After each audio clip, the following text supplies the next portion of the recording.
Amigos de Perú Político, bienvenidos a la crónica semanal, esta vez del 21 al 27 de mayo del 2008. Con ustedes, Bernd Krehoff. Euforia es la palabra que mejor resume el actual estado de ánimo del gobierno y de una parte de la ciudadanía.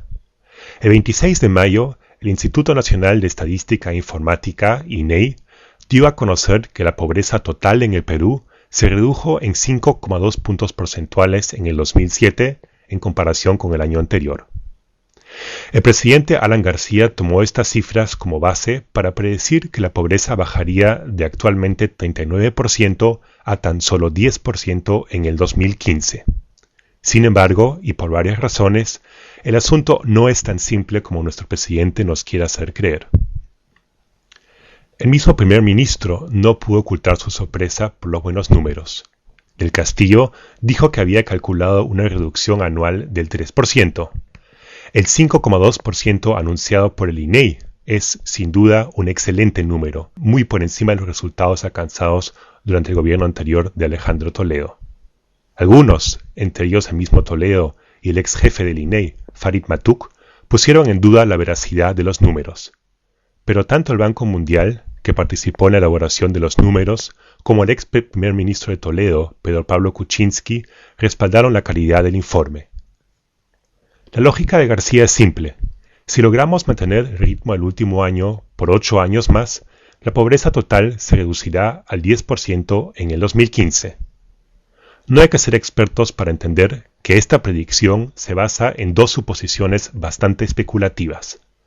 Primero, García asume que la economía peruana seguirá creciendo al ritmo actual durante los próximos 8 años, es decir, alrededor del 8 o 9% del Producto Bruto Interno. Los economistas nos dicen que la macroeconomía peruana pasa por un excelente momento y que es muy probable que el nivel actual de crecimiento se mantenga durante este y quizá el próximo año. Pero ningún economista serio se atrevería a hacer predicciones tan exactas en un plazo de 8 años. Segundo, los ciudadanos peruanos que viven en situación de pobreza no son una masa homogénea. Un pobre en Piura vive en condiciones bastante distintas a un pobre en Huancavelica. Por lo mismo, los factores que causaron que la pobreza haya caído del 54 al 45% en Piura, evidentemente no influyeron en Huancavelica, donde la pobreza disminuyó de un angustiante 89% a un no menos angustiante 86%. Los números evidencian que departamentos como Huancavelica, Cajamarca o Ancash no están avanzando al ritmo de sus vecinos.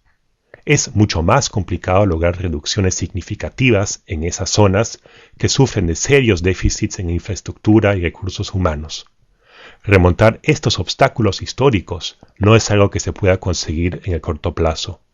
Por ello, lo más probable es que la disminución de la pobreza se estanque una vez que los progresos rápidos que se registran en la costa rural y que quizá continúen durante este y el próximo año hayan sido realizados.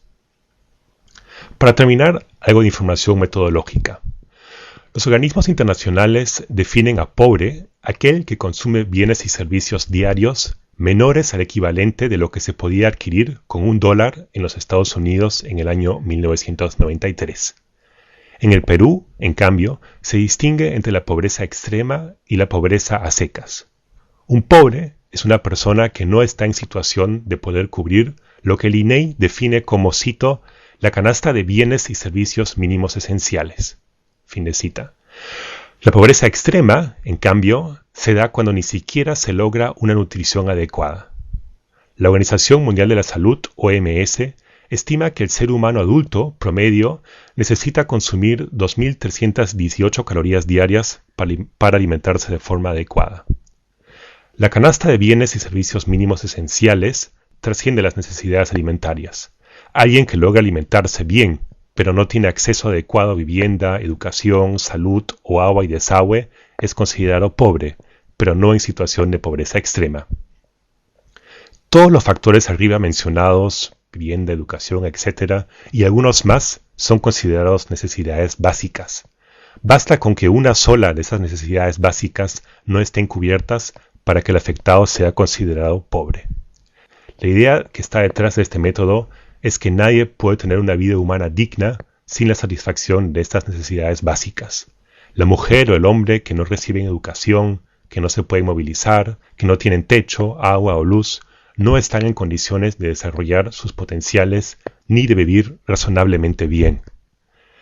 El 39% de pobreza indicado en la estadística es el nivel de pobreza total, con pobreza extrema y pobreza en un mismo saco.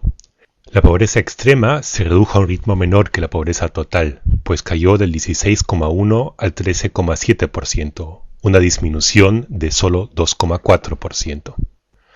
La cifra puede ser interpretada como otro indicio de que los obstáculos más duros aún están por delante de nosotros. Gracias por su atención y será hasta la próxima semana si así le parece.